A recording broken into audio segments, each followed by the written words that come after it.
하나님의 평화가 말씀을 듣는 우리 가운데 함께 하시기를 바랍니다. 아멘. 오늘은 창조절 7번째 주일입니다.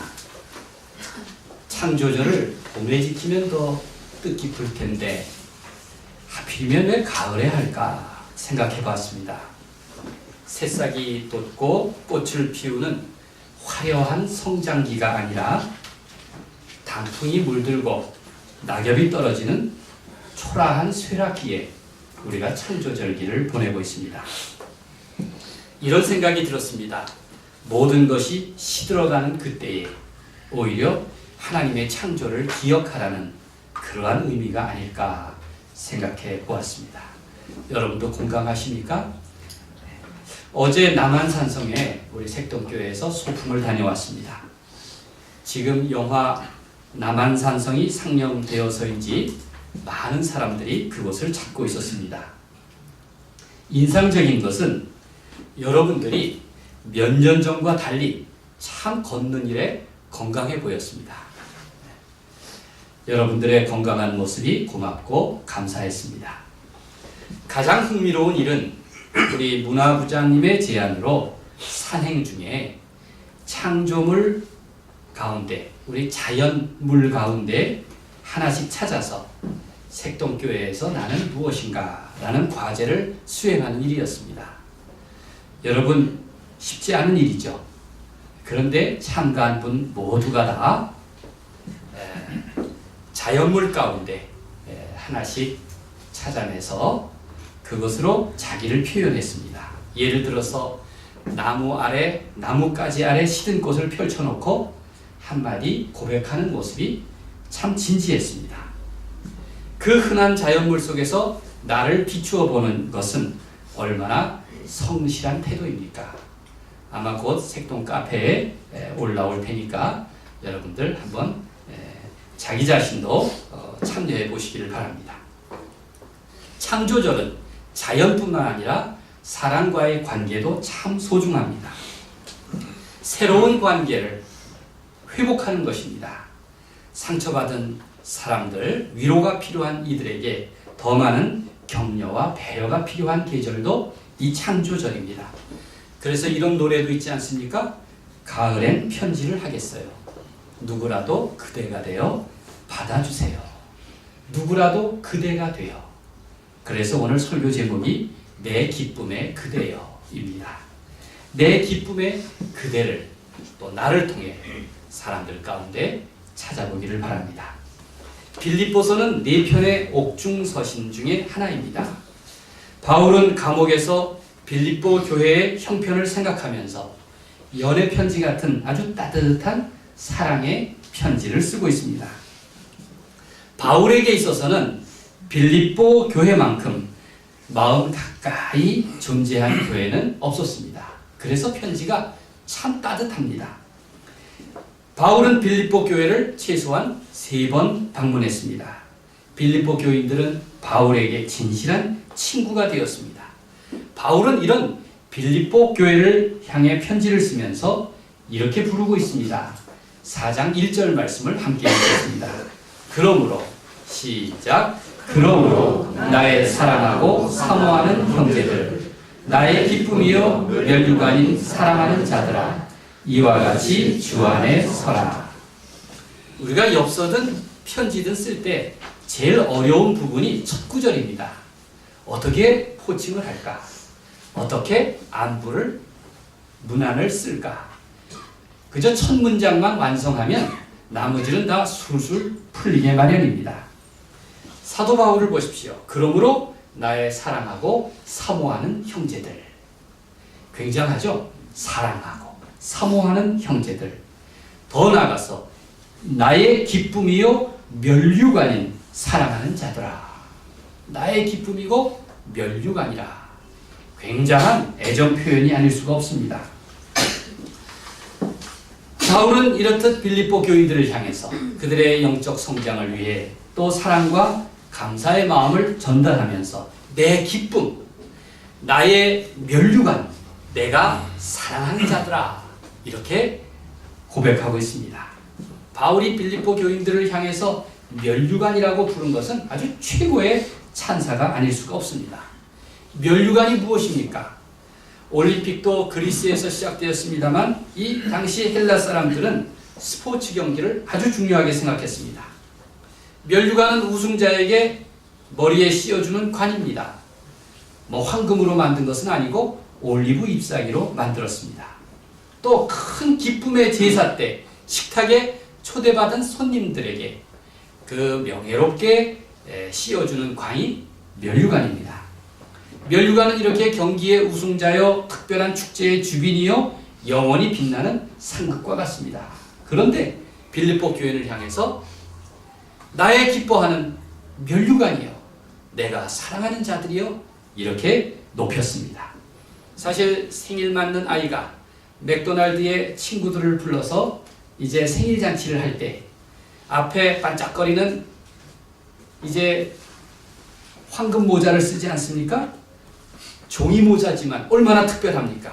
잔치의 주인공이기 때문에 그렇습니다. 영어 속담에 no crown, no cross, no cross, no crown이라는 말이 있습니다. 십자가가 없으면 면류관도 없다는 뜻입니다. 사실 우리 모두는 이제 주님의 고난에 참여하고 또 그분의 영광에 참여하면서 면류관을 받은 사람들입니다. 그 면류관 가운데로 부름을 받았습니다. 이런 생각이 들었습니다. 나는 과연 면류관 같은 존재인가? 혹은 누가 나를 그렇게 대접해 줄 것인가? 그렇다면 틀림없는 기쁨의 관계일 것입니다. 여러분 적어도 부부 사이에는 서로가 서로에게 면류관이기를 바랍니다. 면류관이기를 바랍니다. 내 자녀들을 대할 때는 정말 면류관처럼 그렇게 대하기를 바랍니다. 우리 색동교회 안에서는 적어도 속장님을 대할 때는 면류관 대하듯이 그렇게 속장님을 높이고 또 협력하시기를 바랍니다. 바울은 영적 성장과 신앙인으로서 성숙한 태도를 일깨워 줍니다. 인간관계와 하나님과의 관계에 대해서 설명하면서 그렇게 살라고 권면하고 있습니다. 먼저 사도 바울은 인간관계에 대해서 말합니다. 사실 사도 바울은 평생 수많은 사람들에게 공격을 받았던 장본인입니다. 그런데 바울이 말하는 관계의 키워드는 놀랍게도 관용이었습니다. 관용은 신앙적으로 표현하면 영적 인내심입니다. 성령의 열매에도 인내가 있지 않습니까? 또 인간적으로 보면 너그러운 태도입니다. 자신의 주장을 좀 내려놓고 상대방을 높여주는다는 의미입니다. 심지어는 내 적대자들까지 그 톨레랑스를 확대해 나가는 것입니다. 그래서 5절에 이렇게 말씀하고 있습니다. 너희 관용을 다 같이 읽겠습니다. 시작. 너희 관용을 모든 사람에게 알게 하라. 주께서 가까우시니라. 우리가 관용할 수 있는 것은 하나님의 나라가 우리와 가까이 있기 때문에 그렇습니다. 인생에서 가장 중요한 것은 사람과 사람과의 관계입니다. 흔히 성공 요인은 인간관계가 절대적인 영향을 끼친다고들 합니다. 그래서 요즘은 어린아이들을 유치원에부터 좋은 인간관계를 맺게 하기 위해서 보낸다고 하지 않습니까? 그건 참 어리석은 일인 것 같아요. 더 중요한 것은 좋은 인성, 좋은 인격을 키워주는 것이 훨씬 더 지름길일 것입니다. 요즘 청년들이 어렵게 취업한 후에 가장 어려워하는 것은 직무 수행 그런 능력이 아닙니다. 대인관계 때문에 그 어렵게 들어간 직장들을 3분의 1은 다시 뛰쳐나온다고 합니다. 사람이 살아가는데 누구와 함께 멍해를 매는지, 누구와 어떤 관계를 맺고 사는지 그게 참 중요합니다. 인간은 사무적이고 기계적인 관계만으로는 살 수가 없습니다. 왜냐하면 인간의 몸에는 또 인간의 마음에는 따뜻함이 흐르고 있기 때문에 그렇습니다. 그러니 쉽게 화도 내고 감동을 받는 것은 자연스러운 일입니다. 관용은 예수님의 성품에 비유한다면 온유한 마음이라고 볼 수가 있습니다. 성경에서 온유한 자란 말 그대로 부드러운 마음씨를 가진 사람입니다. 온유한 마음은 사람들 사이의 그 각박함을 따뜻하게 하고 황폐해진 관계를 회복시켜주고 그리고 관계를 풍성하게 할 것입니다. 인간관계 원리가 복잡한 것 같지만 참 단순합니다. 사람은 누구에게나 장점도 있고 단점도 있다는 사실을 골고루 인정하는 데서부터 시작합니다. 아무리 훌륭한 사람에게도 단점이 있게 마련이고 아무리 부족한 사람에게도 장점은 있습니다. 일방적으로 누구를 탓할 수는 없습니다. 그러니 좋은 관계를 이루려면 온유한 마음, 관용의 태도로 다른 사람을 대하면 됩니다. 그러면 많은 친구를 얻을 수가 있습니다. 온유한 자는 처음에는 바보스러운 듯 보여도 나중에는 모두를 행복하게 합니다. 그러니 더 섬기고 더 많이 온유한 사람, 그는 먼저 자기 안에서 기쁨이 있고 만족이 있게 마련입니다. 그 평가가 남에게 달려있는 것이 아닙니다. 자기 자신이 누리는 기쁨, 그것이야말로 온유한 자가 지닌 행복입니다. 예수님은 이렇게 말씀하셨습니다. 나는 마음이 온유하고 겸손하니 나의 멍에를 메고 내게 배우라. 그러니 예수 그리스도와 함께 멍에를 맨 우리들, 그 온유하심 안에 머물게 되기를 간절히 바랍니다. 아멘. 이어서 사도 바울은 인간관계와 함께 하나님과 관계에 대해서 말합니다. 인간관계의 키워드가 관용이라면 하나님과의 관계는 기도요, 간구요, 감사함입니다. 6절 말씀을 함께 읽겠습니다. 아무것도 시작. 아무것도 염려하지 말고 모든 일에 기도와 간구로 너희 구할 것을 감사함으로 하나님께 아뢰라. 기도와 간구 또 감사는 환경을 바라보는 것이 아니라 하나님만 바라보라는 것입니다. 과거에 매이는 것이 아니라 미래로 나아가라는 것입니다. 염려를 접고 의를 구하라는 것입니다. 행복은 참 모를 일입니다. 누구에게나 위기는 찾아옵니다.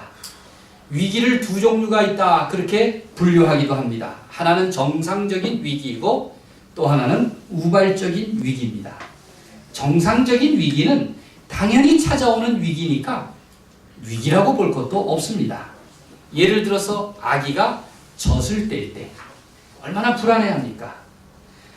청소년들이 사춘기를 맞을 때, 혹은 결혼과 같은 행복한 일을 앞두고도 얼마나 많은 갈등을 하고 또 할까 말까 어려움을 겪지 않습니까?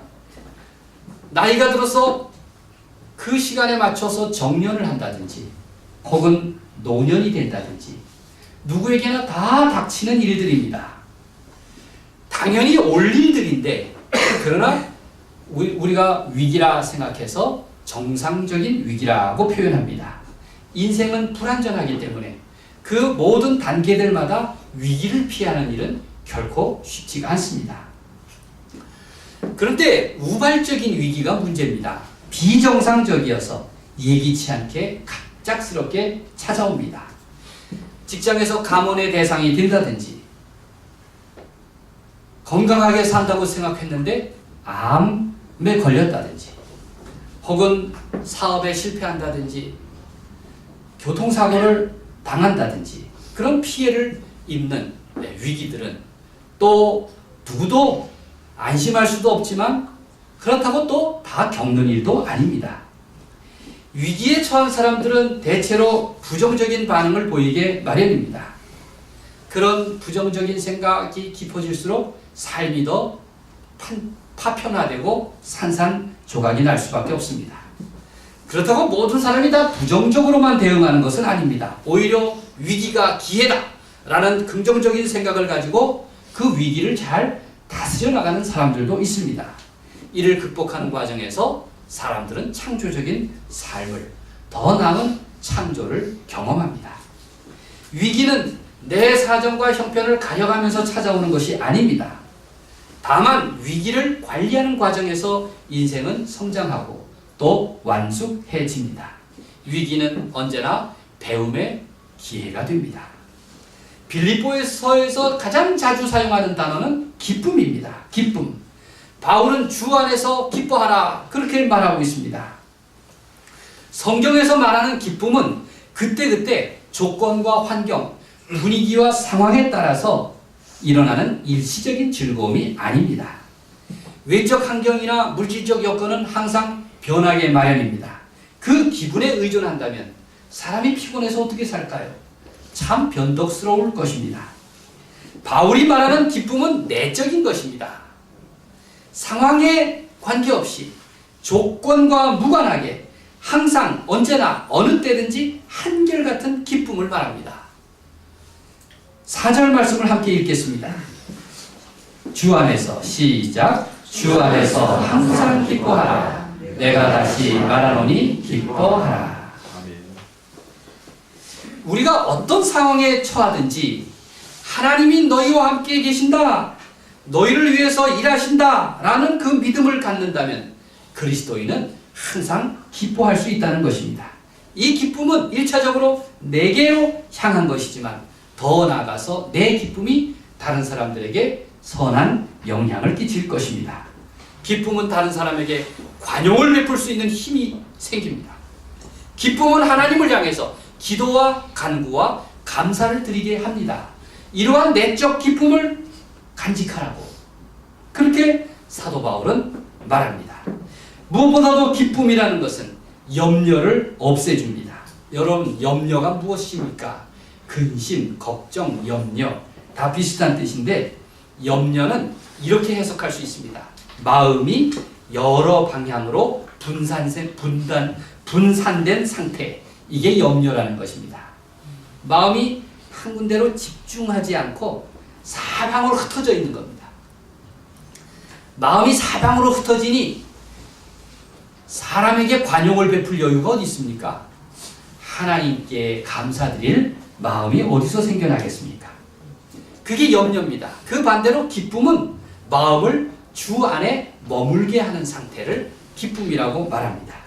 주 안에 머무니 감사할 수 있습니다. 주 안에 머무니 기도와 간구를 드릴 수 있습니다.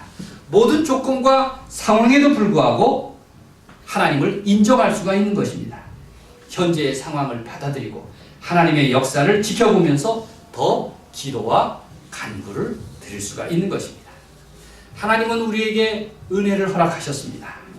우리 안에 은총의 힘이라고 하는 삶의 원리를 주셨습니다. 우리를 지배하는 것은 이제 은총의 힘입니다. 언제나 기도하고 간구하고 감사할 수 있는 비결이 생긴 것입니다. 그 은총의 힘, 그 특권이 하나님께서 우리에게 주신 선물입니다. 우리 그리스도인을 지배하는 것은 환경이 아니라 바로 내가 하나님 안에 머물 때 하나님께서 주시는 기쁨이라고, 그 기쁨을 소유하라고, 그 기쁨을 누리라고 담대하게 사도 바울은 우리에게 권면하고 있습니다. 더 나아가 바울은 빌립보 교인들에게 윤리적으로 이러한 교훈을 하고 있습니다. 그의 인격과 성품을 바꾸어 가라는 것입니다. 8절 말씀을 함께 읽겠습니다.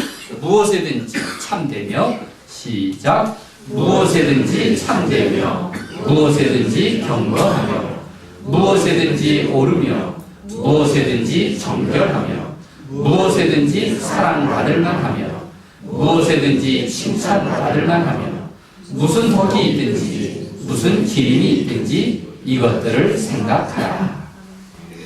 내적인 믿음 고백에 머물지 말고 그리스도인의 삶 가운데서 더 적극적인 열매를 맺는 삶을 살도록 촉구하고 있습니다.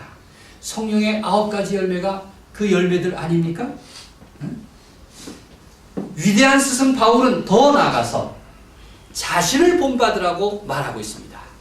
9절에 따르면 너희는 내게 배우고 받고 듣고 본 바를 행하라 라고 당부합니다. 여기서 배운 것과 받은 것은 바로 교회가 전해온 전승들을 말합니다. 예수 그리스도에 대한 가르침. 들은 것은 사도 바울이 교회에 대해서 선포한 것을 말합니다. 본 것은 바울 자신이 복음을 위해서 수고한 그의 모범적인 행동을 말합니다.